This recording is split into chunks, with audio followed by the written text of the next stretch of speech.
let's do successful now. But before you go to that, okay, Nelson, where you live is critical because your land, for us, the tractoring, we have a lot of slope, a lot of hills, and we think that's a good thing. But when you're in a tractor and you're going sideways a lot, it's very scary. Now, when you plant the vineyard close, so we didn't really consider. So this is prior to knowing what we know now. Since he said our vines are probably our pole or lines are about almost 7 feet, so 6'10" and the tractor is probably 5.5, 4.5, 5. Yeah. Okay, width. So when you're driving straight, that's no problem. However, since he was saying there's a big slope, there's a big dip there, which is supposed to be good for the grapes because of the breeze and it doesn't stay frozen there, any frost going there. But it's a problem for us. So and then where you live on continuing on that is your neighbors are. You're not going to have neighbors that are going to want you to have this, and they're going to come against you. And some neighbors may never stop. So it's important to find out before you plant it if the neighbors are going to want you to even do this, because you might want to go out there and ask, because you have to go through a lot to get your license in neighborhoods. And we actually got taken to court because they didn't want us to do there. And that was disappointing because, it's beautifying your neighborhood and people just don't want you to have it. So that would be the next thing that I would say was neighbors are neighbors, right? Even if you don't have a vineyard and you put a pool or you put a tree up and they don't like the tree, you're still going to have. So it's the same concept there. So yes. I believe everybody has that challenge with neighbors there. Yeah. So let's go on to the successful side of it. Well, is there anything that really stands out, or just give me one or two things that stand out for you that you'll say? Yeah, well, once again, for being successful, it comes to people liking your wine. That makes you successful. And is it just because they buy the wine because they know you, or just because they're buying it every year? What would you say success is for you with purchasing wine? Well, you get wine club members, and when they come and they tell you over and over, wow, we feel like your wine's the best wine in San Diego, and we really love enjoying it. We enjoy coming up to your place. We enjoy you guys, and it's about the experience. And, back to Gerardo Cordiano Winery, he's always says, Mike, it's always about the experience. Like when you see somebody angry coming up and they're angry and you can see them kind of fighting with their wife or something's going on, and you're like, oh, I wish they wouldn't have came, because you're like, their experience is going to not be remembered by drinking the wine, is that they were angry at the time. And so you want people to be happy and enjoy the experience, and that brings you joy. Like when they leave, you want a big smile on their face, like saying, "Well, I had such a great time. You guys just really took care of me," and that to me is success. Growth in the vineyard, watching the vineyard, like this year being a banner year, which knock on wood.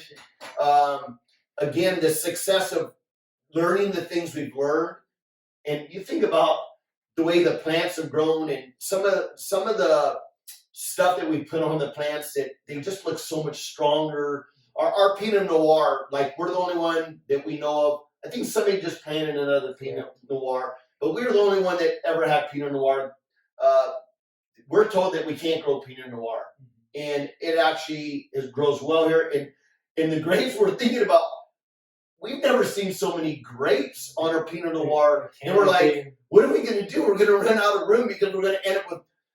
Last year I think we had 3 barrels, and this year we're maybe going to have 6 or 7, and we're thinking, what is that? That's success when you go, wow, it's the same plants. We're not overcropping. It's just the clusters are better. They're bigger. They're stronger. They're going to have more fruit. There's going to be more juice. Yeah. So that's exciting. That's success. Yeah. So basically, you're going to have failures in the farming, and you're going to have success in the farming. So either way, you got to take the pros. Hopefully, you have a higher success rate with farming with more grapes than having the crazy temperatures and weathers.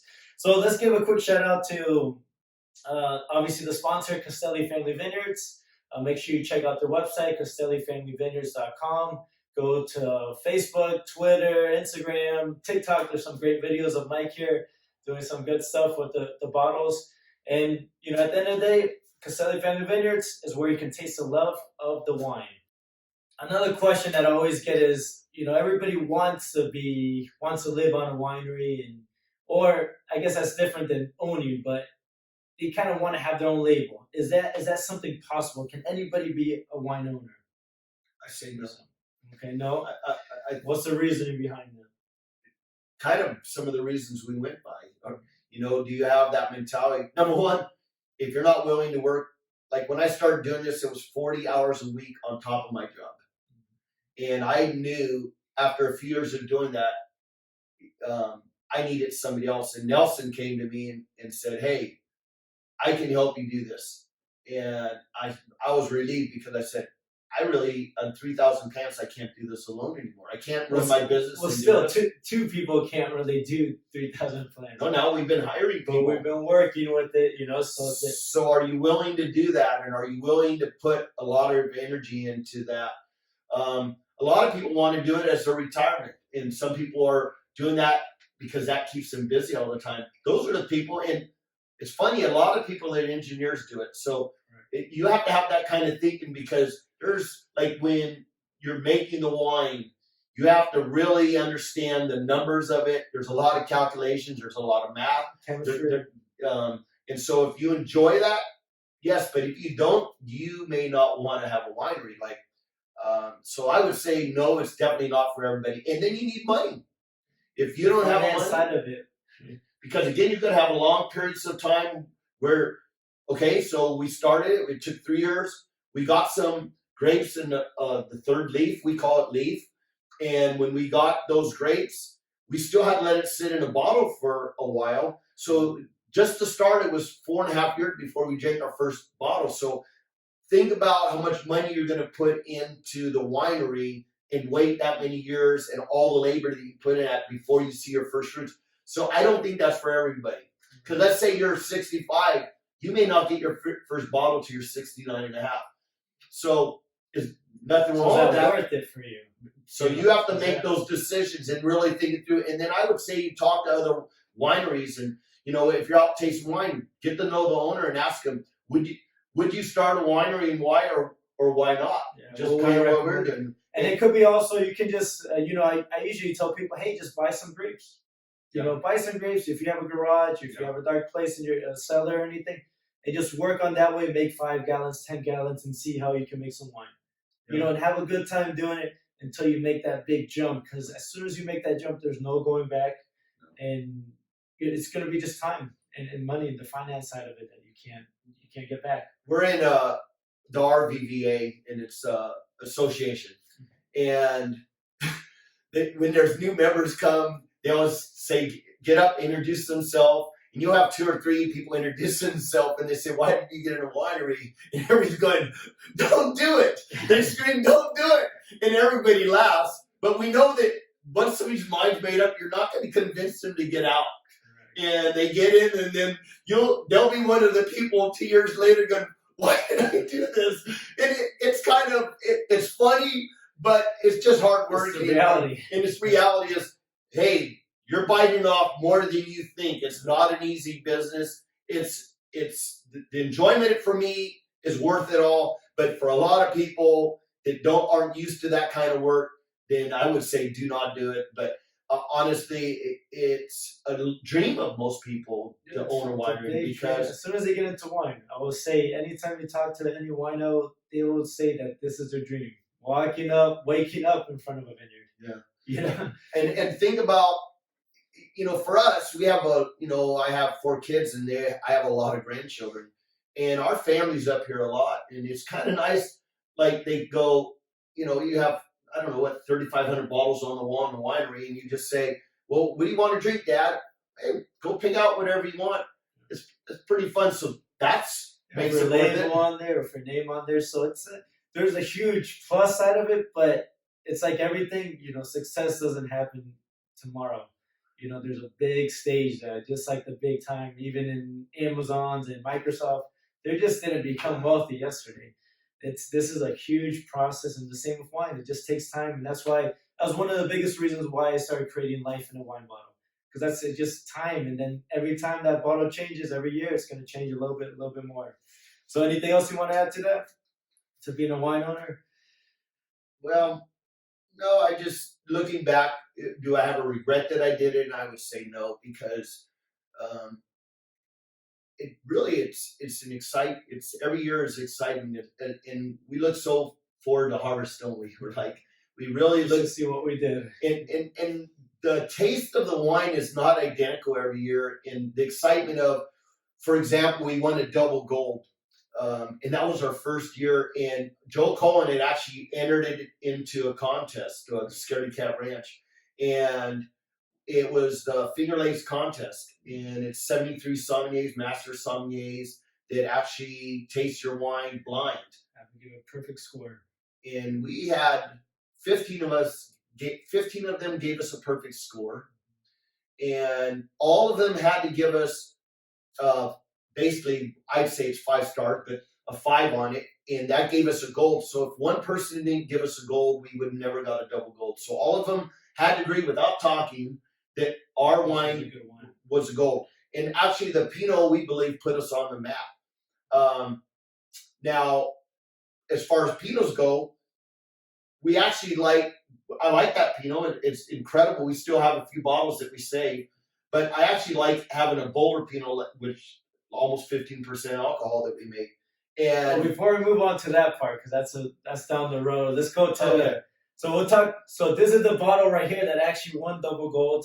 It's a different label. We'll do another episode on labels, because obviously that's, you think you have a good label, and then you just got to keep on going through the process, because it just you don't get satisfied, or somebody else comes and then you trust in their word, yes, what their opinion, so then you want to rechange the whole thing. So that would be another good little segment, and maybe I can bring in a designer and somebody that does labeling, and then we can kind of pick their brain and what that's a whole other episode there. But let's go to the tips. Let's give some tips of planning or purchasing a winery or purchasing grapes. Is there any tips? Give me a couple of tips of. Well, if you're going to have a small winery, I think. What's a small winery? What would you say small? Is it I would say 100 vines? I would say vines? 500. 500 is a I mean, small you one. could do 100 vines, but a small winery, I think you need, if 500 vines, you're going to need probably 2 acres with your property, with your house and all that, and maybe possibly an acre to plant. And if you have that, you could do it. And if you can have flat land instead of, in our neighbor down the street, Highland Hills Winery, a good friend, Rich McCullen, he has flat land. And he says, as being a farmer most of his life, he said one thing he learned is I wanted flat land. So a big tip is that. Soil, like we actually have a lot of granite and a lot of rocks, and you wouldn't think that it would grow well in that, but it actually does well because the roots find a way to get through the soil. And some of it areas it struggles, but once it gets through, you actually have a different flavor to the wine. So that's necessarily not a bad thing. It's a good thing. It's a good thing to have different things in your soil that's going to change it. Climate is critical. Like I think where you live, like we have a microclimate on our property, so we have a fog for about 2 months, 2.5 months, where we just have a fog, and we've actually had it for 3 weeks. It's starting to lift right now, but we've had it for 3 weeks straight. And then when June, and this is May, so in June we're going to have the same thing happening. So it's hot. You need to look at your climate. You need to, when you wake up in the morning, see what is it doing, because during certain part of the season, you actually want a lot of growth and you want it quick before it gets too hot. So that's really important. Having a good support system, and we've actually had great. We can pick brains from basically. We got 5 great winemakers that actually helped us, and we asked, and we're like, "What do you do when you have this situation?" And so having those people to always lean on, and then what will happen is you'll be one of those people that people lean on, and you form good friendships. So that's important. What would you say is another? Water. Yeah. Wow. Just before you even plant a vineyard, just make sure you have a well, or if you're on well water, which we are, make sure you have water down there in the ground, because what are you going to do when you have to when you have to water these grapes, right? And then also how much it costs if you had city water. You got to kind of see the pros and cons of that. So I think that will be a big tip there that you got to kind of take a look at before you plant.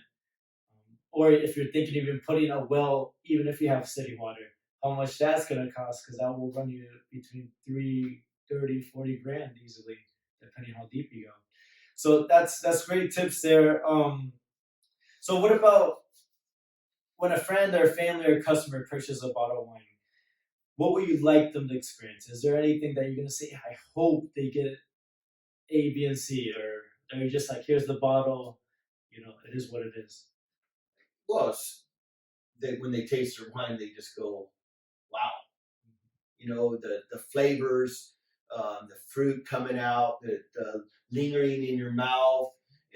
Like I said, when people send me pictures and they have a wine glass and says, "This is my favorite wine," all those things is kind of what you're looking for, and that brings joy and excitement. Like, I know you as a winemaker, it's the same thing. It's like, and what somebody may not know is Nelson doesn't drink wine, so he does everything by smelling and aromas that he's getting out of it. He takes it in his mouth and he spits it out, and so he can taste all the flavors. So when you hear people say, "Oh, I taste this and this and this," and you taste 3 or 4 things, and that's exciting.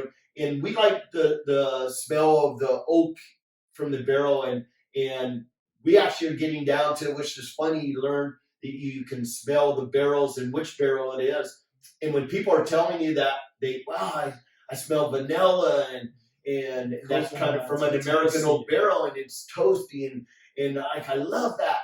That is what makes all this. So that's the fun part about the end product, the one that takes 5 years to make. That's the end product there that we want to bring the enjoyment and satisfaction that it is worthwhile spending money on the specific bottle, and then going from there, and then the stories that are shared there. And people came up here that are just leaving on vacation. They say, "We're going on vacation. We need to bring bottles. Hey, we need at least 6 bottles. We're going to be there for 3-4 days, but we need 6 bottles. And what are you recommending today?" And they're excited because they're like driving purposely up here before they leave on vacation to grab a bottle. You're like, wow, they're going to share that bottle with their wife and their friends while they're camping. And you're like, wow, that they're thinking about our wine. It's exciting. Yeah, that's the goal there, right? To make sure that they come back, right? Because obviously you can have okay wines and then have one really good wine, or you can have all good wines, and it's easier for customers to come in here and say, okay, whatever you recommend, just put them in there, and it's easy to just give that to customers because these bottles came with a lot of love and care for, and time and age yes. in the barrels. All right. What would you say is your favorite, least expensive bottle and most expensive bottle? Do you have any of that, or do you go to Trader Joe's? Do you? Well, we had somebody make us a wine once. Oh, you did. And when we were starting this out, and that would be my least one. Petite Sirah. Oh, okay. So the least favorite will be one. Okay. It was like something's wrong with this wine. And something did go wrong with it. So that at that time, and that was 10 years ago, that would have been my least favorite I ever had. But did we ever sell that wine? No. We pretty much said, hey, this is a so-so wine. We wanted the best wines because, again, it's our hobby. So my favorite wine, I would say, has been the Cab Franc and the Pinot Noir. But it changes because every time you open a bottle at different times, sometimes you just get a bottle, you're like, how could that be the same wine I drank 2 days ago? And it changes. And so sometimes I drink a bottle and I'm like, how could it be this good? And then you eat certain things with each bottle, and that it just pulls out of a certain bottle. And sometimes if you're just doing a stand alone, you don't get that. And then you do it with the certain pasta or a steak or pork and chicken, and you go, oh my gosh, this wine is so incredible. And so so any given day, my opinion changes. That's why I feel like we don't have one bad wine. And we ask people, is there anything you dislike? Like when you have sommeliers coming in and they go, every one of your wines is wonderful, but my favorite, I said, well, just like you asked me, what's your favorite? And they tell you, like, Yeah, a lot of people like that one a lot too. But it changes. And even when we sell bottles, you think you're selling more one to the other, and then it finds out that it kind of evens out, and it's not one more bottle than the other. Which again, that means your wines are good. That brings You're pleasure. staying consistent, yeah. Yeah. You're staying consistent. What about outside of the winery? Is there any specific one that you like them? Like, anything less expensive, as in $10 that you taste, or do you stay at the $10 realm, or No, we actually what's your lowest that you purchase for bottles of wine? probably 18 is the $18, lowest, okay. and our expensive. Is there one specific that you like? Actually, Justin. Justin There's a Justin Good Cab that they make that we like. We actually purchase a lot of different wines to make sure our palate. That's one thing you'll learn, that you don't. Your wines. You may get into this and decide your wines are incredible, but Be biased. yeah, Right. but you don't know unless you're comparing it with other wines. So we're actually sitting in my wine cellar in my house, and We'll talk about that in a second. This will be our last and part. a lot of these wines in here, me and my wife and friends will change it to make sure our palate hasn't changed and are drinking our wines a lot, because we want to make sure. Camus is probably my favorite wine. And what do you think Camus, like your favorite wine, the cost of Camus that you like right now? What do you say? Well, it's around $82 for a bottle of, and that's their lower cap. They have a higher end special selection, which is $162 a bottle, and it's fabulous. And like if we're looking up to somebody, we want our wines to taste, our higher end wines to be like that. And we feel like they used to make a Belle Glace, the Pinot Noir, and we feel like side by side, our wine next to the Belle Glace is very similar in flavor. We found out with the Brits were, which is another thing, but the structure is similar, the flavors are similar, but not exactly, which is good because we don't want it to be exactly. Right. But we like a big bold Pinot, so we've decided that's why we've been making a lot of our Pinots now. So I would say perfect. So you got one Justin that's around $18, and that's just kind of to give everybody, just so you know, it's the whole wine industry. I'm trying to make it so it's not such a you feel that you can't get involved in the wine industry, because I think that's the wrong way to go about it, because you never know who's going to start purchasing wine, and then as they get older, what I see a trend is that you're in your 30s, then you obviously you turn 40s, they had kids, the kids already get older, so you and your wife, your spouse, they go out and spend a little more money in restaurants, and you spend a little more money in restaurants, which means they're going to buy some wine. So I think it's just during your time, your lifestyle, it changes, and the wine changes within the lifestyle. I didn't drink wine before I was 40. So, I mean, and I think that's the typical. I feel like when I talk to customers, that's kind of the normal, just because everybody says, hey, this is the best bottle, but it's $200. And why do you want to, it's not even the meal is $200, and you're going to spend a bottle of wine. So I just want to make sure that the listeners and the viewers are understanding that you don't have to have a $200 bottle just to enjoy wine. I think that's rules. I want to be very specific about that. And also, it still took a lot of time to make that one bottle, even if it was $5. There is a process behind all of it. It could be a little bit less time, but there's still time to make it. Yes. So the last one part is, this was a fun conversation, and I hope the guests get a couple of insights of what it takes to build a winery, start a winery, just the whole process of it. Why would you do it? And we're right now, since if you're not watching on YouTube, the listeners, we're actually in Mike's cellar. How many bottles would you say you can fit in here? 2,200 in this room. 2,200. What's the size? What do you say? 10 by 14? Yeah, 10 by 12, 13. 10 by 14. So basically, a room in your house. It's one of the smaller rooms. I assume even an apartment. It's a 10 by 10 usually in apartments. So you're basically in a room, a bedroom, and you have about 2,000 plus bottles that you can fit in here. Almost all of it is full right now, and you have bottles. Well, what's one of your prized bottles here? Is there anything that now basically you're considered a collector? Yes. Okay. So tell me one or two bottles that you enjoy, that you like just looking at, or is there anything that you like specific? Yeah, the Bella Gloss. I like Okay, Bella Gloss is from the Wagner family. Wagner, and I love this. I love the wax top, which actually we're trying to do. Yeah, this one has wax on top of it. It's nice and clean. It goes down the shoulders. It has a cool label. It's very simple labeled, which is nice. But yeah, it's just a great looking bottle. So like, it's easy for me when I'm going in here to say, oh, I'm going to have a Bella Gloss, and I can see it by the label right off. But I can just see the top and go, wow, I love that one. I just like seeing it. But I've had so many great experiences, and it's some really great restaurants where I'm like, hey, you guys have Bella Gloss? What do we actually do? Oh, I'd like a bottle of that. So yes, the life in a bottle right there. They're sharing it. So I'll take some pictures of this and we'll post it online. And yeah, that's about it. Is there anything else you want to add? No, just cheers. Yeah, cheers. Thank you for watching. Make sure you follow Life in a Wine Bottle on Instagram and on the channels and on podcasting. All right. Thank you very much.